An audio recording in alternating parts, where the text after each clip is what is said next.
Shark Tank. Coming apart here. Shark Tank session, pause edition. Woohoo! I'm Jay De Long.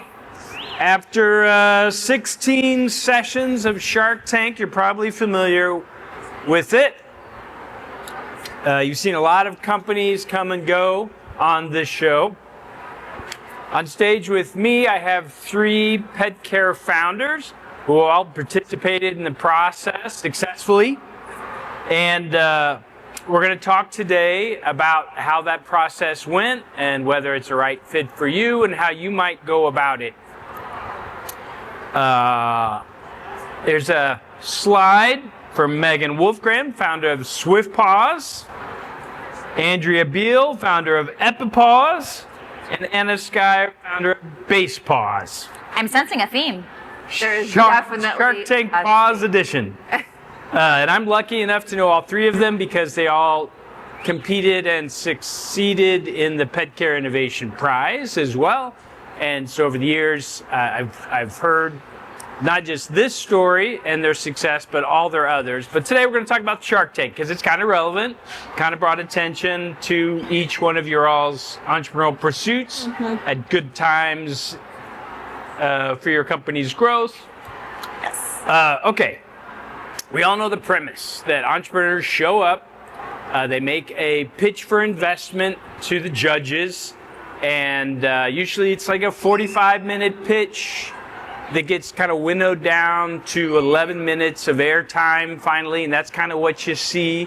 But it's a little more grueling than that, I presume, right? And there's a lot of prep that goes into it before you ever get there that day. I'm going to ask Meghan to give us, 5 minutes about your experience. Yeah. We'll do that for each one of our entrepreneurs, and then we should have time for Q&A from you all afterwards. Yeah. All right, so set that up for us. How did all that work out? So Shark Tank was an absolute whirlwind. I'll start at just the filming itself. I'm in Florida based, so I flew out to LA with my dog Piper and back in less than 36 hours. So the act of pitching to the sharks itself feels like it happened to somebody else. But by the time I was there, I had honed that pitch and I could have recited it backwards in my sleep. Yeah. And then all bets are off. After you do your 90-second pitch, it is crossfire Q&A, the most intense, grueling session. And there is nothing that quite prepares you for that. And I think you have to be ready to just go out there and attack it and grab it and say what you need to say. And luckily, I went in there with that attitude. And spoiler alert, I ended up doing a deal with Lori. She gave me her golden ticket, which meant that she gave me the deal that I went in asking for. And not a lot of people, I think maybe people at this point kind of realize that not every deal goes through. And so I'm one of the founders that I believe am fortunate enough to have closed on a deal with Lori. I have her as a partner, and she has been fabulous, including writing a recommendation for me when I was applying to the Petcare Innovation Prize. And so the experience is like no other. And of course, for the brand and for what you're doing and to promote it, having America be able to see my dog run her heart out on TV was absolutely incredible. Yeah. And so a little bit about how we got there, because I encourage everybody who has an amazing, brilliant idea to apply. There is no cost to applying to be on Shark Tank, and all you have to do is bring the idea and bring the energy, and the producers will look through all the applications and do the rest. And so I always encourage people to apply. People are, I thought my baby wasn't ready. We had a video go really viral. It had something like 30 million views, and ultimately was encouraged to apply. Thought that I was really too early, and I'm so glad that I didn't stop myself before I began. And so now later, we had always been making competitive grade lure coursing equipment. I had only just come out with my backyard version. So what you saw on Shark Tank was really an MVP version, a minimum viable product. It was very expensive. I was doing it in low volumes. Shark Tank blew that up. Then we went back to the drawing board, scaled it down, and came out with 2 more retail and consumer-friendly options, Chase for dogs and Pounce, an indoor version for cats, and little dogs. And so Shark Tank actually was the impetus that led me to going even further down the route of consumer and B2C and now into retail this year. And how did it, we'll get to some questions, I apologize, but how did they actually approach you? Was it like an email? Did they call you? Oh, great question. There's only one way to get on the show, and that's to apply, but we were reached out to, I believe because of that viral video, by a producer who simply asked, have you ever thought of applying? Okay. And so there really are no shortcuts. There's no guarantees, all the way up to you can go out there and film and you might not make it on. So it is just so worth it, though, that I say go for it. All right. Yeah. Dr. Beale. Here you are, Sharks Kevin O'Leary, Damon John, and Robert Herjavec. Yes, so I had a different experience with the Sharks. I did not actually go on Shark Tank. I was actually entertaining the idea of applying and had talked to these two ladies about that. And I got this opportunity through an accelerator I did in Florida, local to me. And they had the Sharks coming to listen to some pitches as part of a conference, NobleCon. And so I went and I applied to pitch the Sharks. I did still have to apply to pitch the Sharks at this, and I got chosen. And it's actually, they had 3 startups already chosen, and they liked my pitch so much that they made an exception and they did 4 pitches. And then when I did pitch the Sharks, it was very loud. This was a live event. I could barely hear them. They could barely hear me. And I basically pitched them that I was like Basepaws, their most successful exit, but with a new technology. And that was basically the pitch I had to get across. And I got an offer from Kevin O'Leary for $250K at a very bad valuation. So I ended up saying yes on stage because I couldn't change his mind to make the valuation any better, but I said yes, and it was the best thing I could have done because I got a lot of attention and press from it. And we went to due diligence, and in the end I ended up raising money with the valuation I did want from others. So it really worked in my favor to Awesome. on this. Awesome. All right. Anna, you really had a good time. How did it go for you? How did it I forget he mentioned 75% of Kevin O'Leary's deals. So the deals that he closes on the show are female founders, which I just love. Yeah. And I also love that we have 3 female founders here that have all been successful, all from Florida, by the way. If you guys are interested in getting on the show, if you have any questions, please come talk to us. We'll tell you how it's done. So my story was really fun, very similar to Meghan's story. We actually applied twice. The first time we applied, we were not accepted. Which is just to show you, please continue to apply. We did not get accepted because our revenue was very small and it just wasn't as interesting. A year later, we applied again. Applying is quite extensive. You have to make various videos. You have a wall behind you. You've got your cat in your hand or your dog, and you're just playing around. They're looking for really fun, really outgoing, lots of energy founders. As you can see, these are the types of founders that they love. So try to be your best self on these videos. I was based in Los Angeles at the time, so it was much easier for me to go on stage and to figure this out. Meghan brought her dog. I tried to bring my cats. My cats said absolutely not happening. So we had a person, one of my colleagues, dressed as a cat, crawling around the stage. It was not my idea. It was the idea of the producers. But here's the thing. The producers came to me and they said, Anna, for this to be a worthwhile segment, they always scare you that they're going to cut the segment. For this to be a worthwhile segment, we want you in the cat suit. And I was like, you know what? I'm a founder of a biotech. I usually wear heels on stage. Like, there's no way I'm putting myself into a cat suit. Not professional at all. Let's figure out if we can do something in the middle. So we had someone else in the cat suit, doors open, the music's going, you're walking that red carpet, you're absolutely terrified. I don't remember a thing, just like Meghan. Right now, can't tell you what happened at all. It goes so fast, 45 minutes, you're there, they're throwing questions, they're interrupting you, you have very little time to really get your point across until the next question comes. It's like a drinking from a fire hose. The number one thing is not to get defensive. They're trying to get you off your game. They want you to say something stupid, something funny. They want you to cry. Did you cry? I cried a lot. They want you to show that like emotion. They want you to be real, because that's really what makes for good TV. I got a deal with 2 sharks on the show. Unfortunately, one of the deals fell through. Happens all the time. Most deals don't close. Yeah. Because due diligence happens before the show, which means you show your numbers and you show all the things that you usually show, but that's to the producers. When the deal closes, then your due diligence starts with the shark.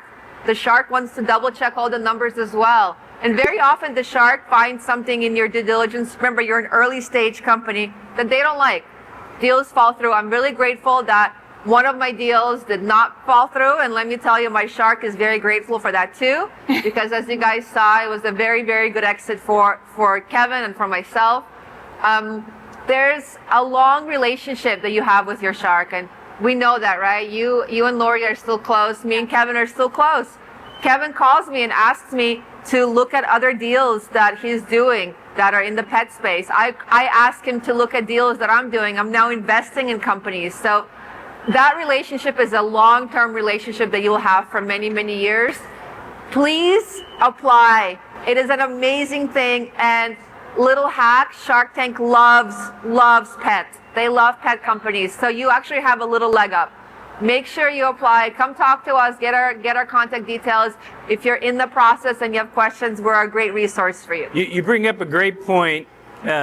Shark Cashman, Kevin O'Leary, Mr. Wonderful, believes 20% of the handshake deals made on the show are never executed due to the due diligence process. So he put it at, that's a good number. Yeah. 20% falling through. I think more. I think it's maybe the other way around. Yeah, well, he didn't say that the entrepreneurs walked away. Oh, right? fair That's enough. probably Fair enough. Happens. percent. That happens. Yeah. Fellow shark Robert Herjavec believes that 90% of those withdrawals come from the entrepreneur.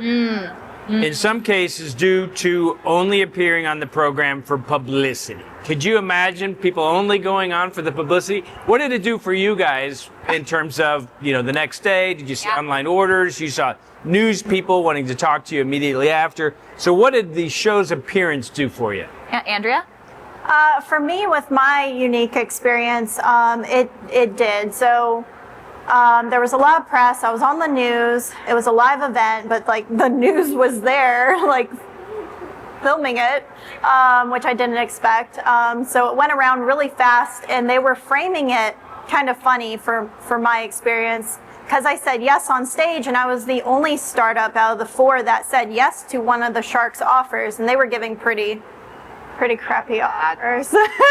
But I love that you said yes. You had heard us before. You knew that saying yes doesn't mean you have to take it at the end. It was so smart. It was so smart. I gave my husband a heart attack while I was on stage because I planted my feet when he gave me the offer, and I was like, we're gonna change this. I'm gonna get the offer I came for.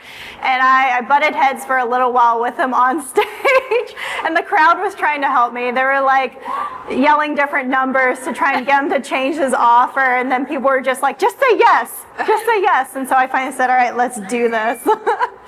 And they, I don't know if the picture was there, but someone caught a great picture of me doing this to Mr. Wonderful, I'm gonna tell you how this goes. But yeah, it was good that I said yes. I got framed as if I won. They were calling it Crop Tank, and so they were framing it as if I had won Crop Tank. Yeah. And it propelled me. It got so much attention, and it went around on LinkedIn. That's how I really found the angel investors that are filling my pre-seed round that I'm in right now. And we finally did our first closing, and I'm still fundraising, so I'll just put that out there. Yeah. I mean, Shark Tank is the gift that keeps on giving. And if you're a founder who's fortunate enough to walk away with a relationship with a shark, I think that you get as much out as you put in. And so I'm so grateful to Lori and her team because we are very actively in communication.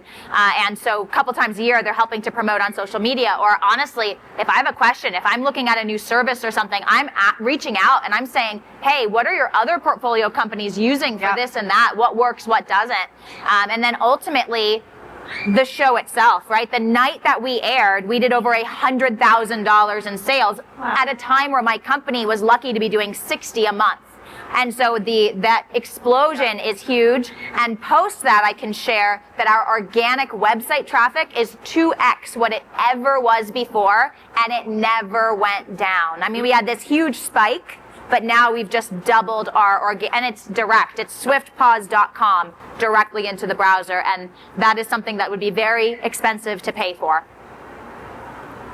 So this is the last figure I could find publicly, but in 2018, approximately 35 to 40,000 entrepreneurs applied. Wow. With about 1,000 advancing to the next step, 150 getting to pitch to the sharks, and fewer than 100 making it on air at that point. Most episodes contain 4 pitches per broadcast hour. It broadcast how many months after you actually did it? I was 6 months later. Yeah, it varies. They film twice a year and they broadcast twice a year, so it's a continuous cycle. You can apply at any time. Yeah. Okay, so my question to you, in preparation for going on the show or negotiating in the aftermath, right? What did it force you to think about or address? Well, it had to serve as a force function. Everything. And did it help form any new ideas or what besides the money? On the show, if you watch the Basepaws episode, it's a really funny episode because I talk about waxing cats. I have this strip of paper and I put it on the cat and I wax it. And it made for really funny content, but we quickly realized that we needed to switch to a different method of collecting DNA, so we switched to a swab. That there were a lot of things that the due diligence opened up for us. So this is probably the deepest due diligence that I had to go through up until that point.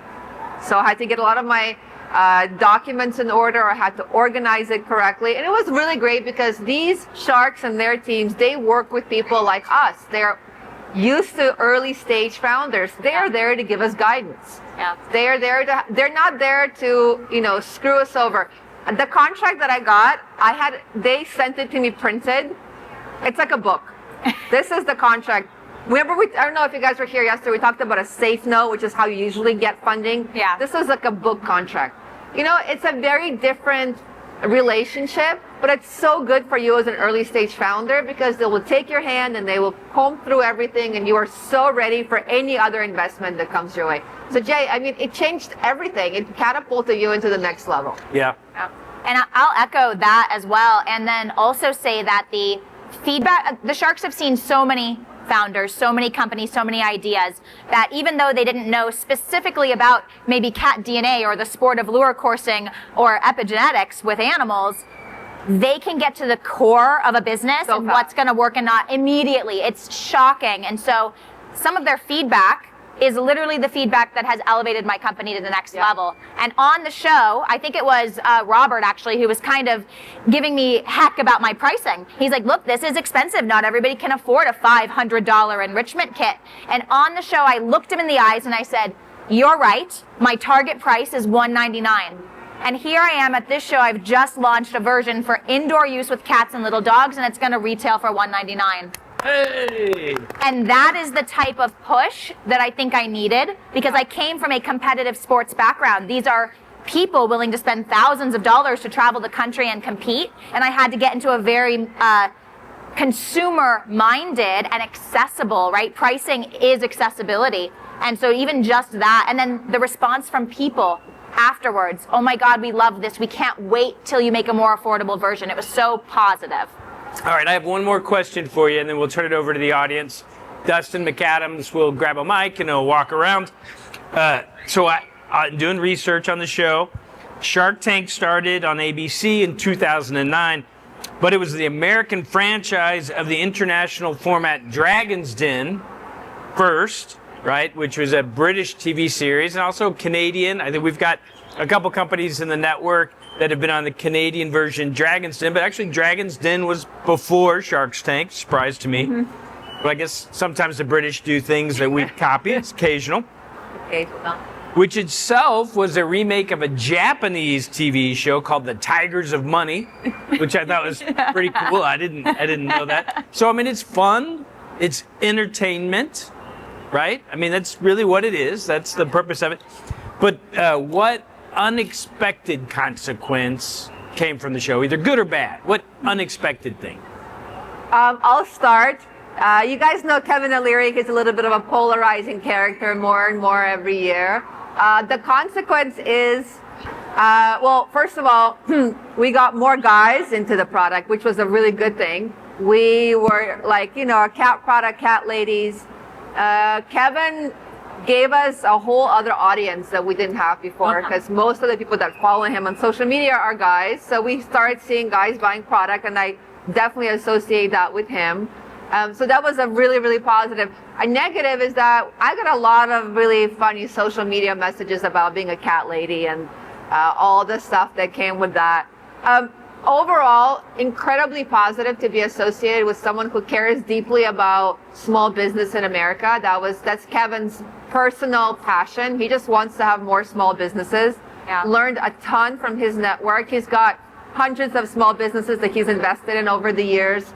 Those people, it's, you know, like everything's a network. PCIP is a network. Being a founder of a Shark Tank company and connecting with other Shark Tank companies, it's an amazing network. That's just one other plus that I did not expect to have. I am still in those Facebook pages where I still have people that I call that are other Shark Tank companies that are friends. Great, great addition to everything else that's great about Shark Tank. Yeah. Yeah.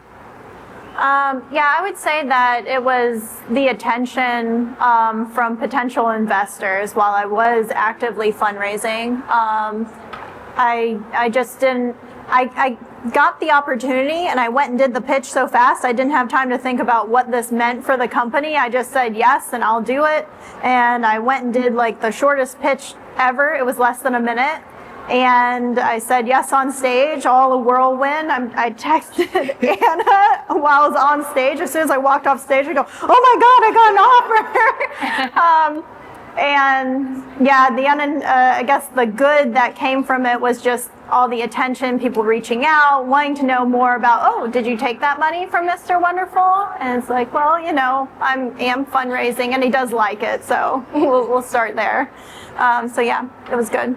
I'll share one surprise that I had, and it happened during filming. And then afterwards, I realized the power of storytelling because I'm a very operational person, and I like numbers, and so I had not really put myself in front of the business before.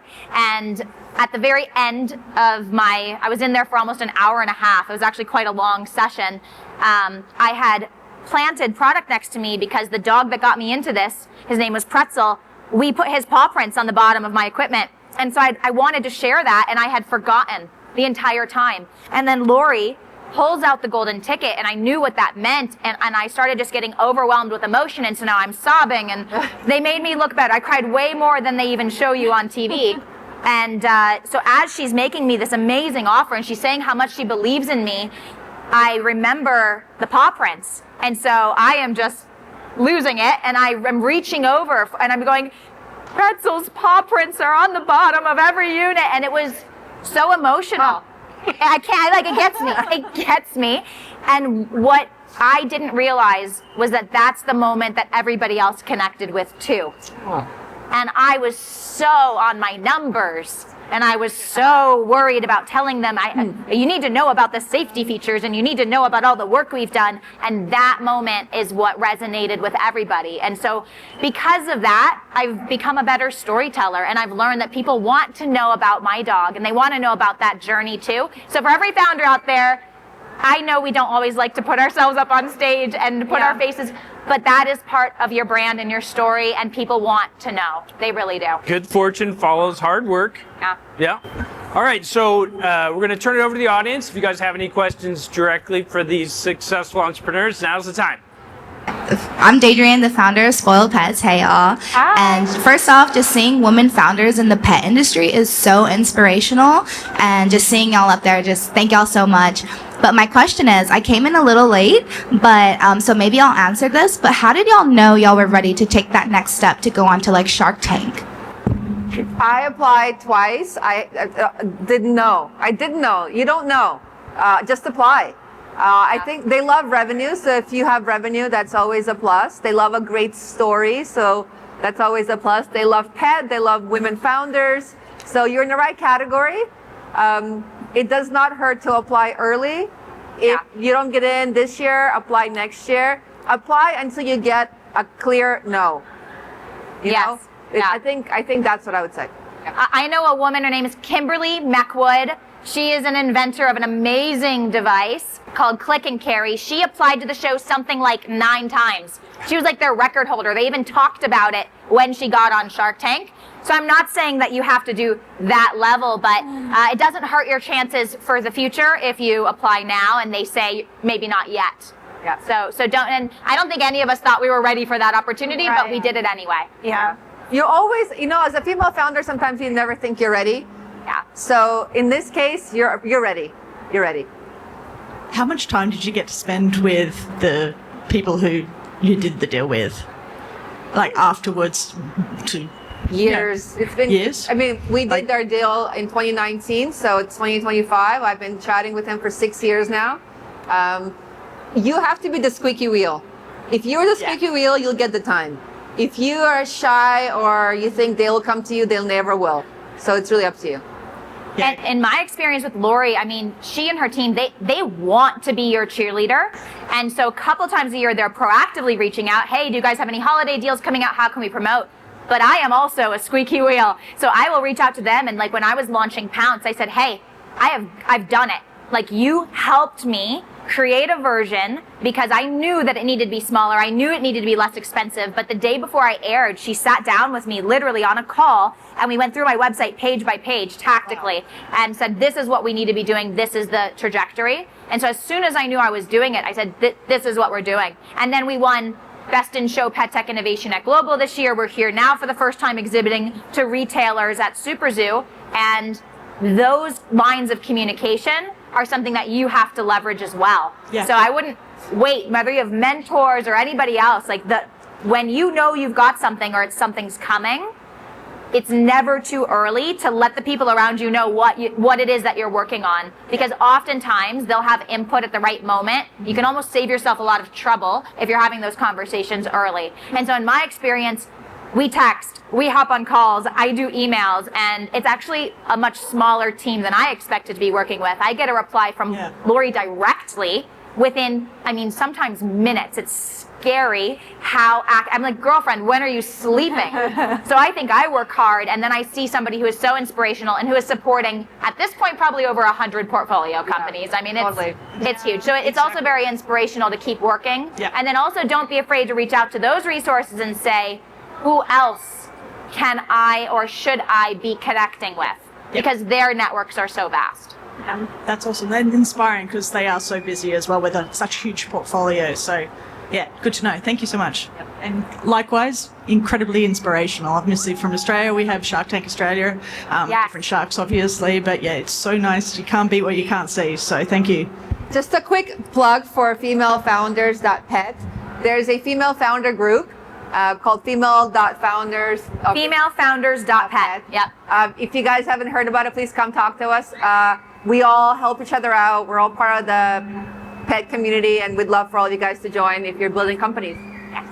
Then would you join me in thanking these ladies for sharing what their experience was with Shark Tank, and give it a try yourself. Appreciate it.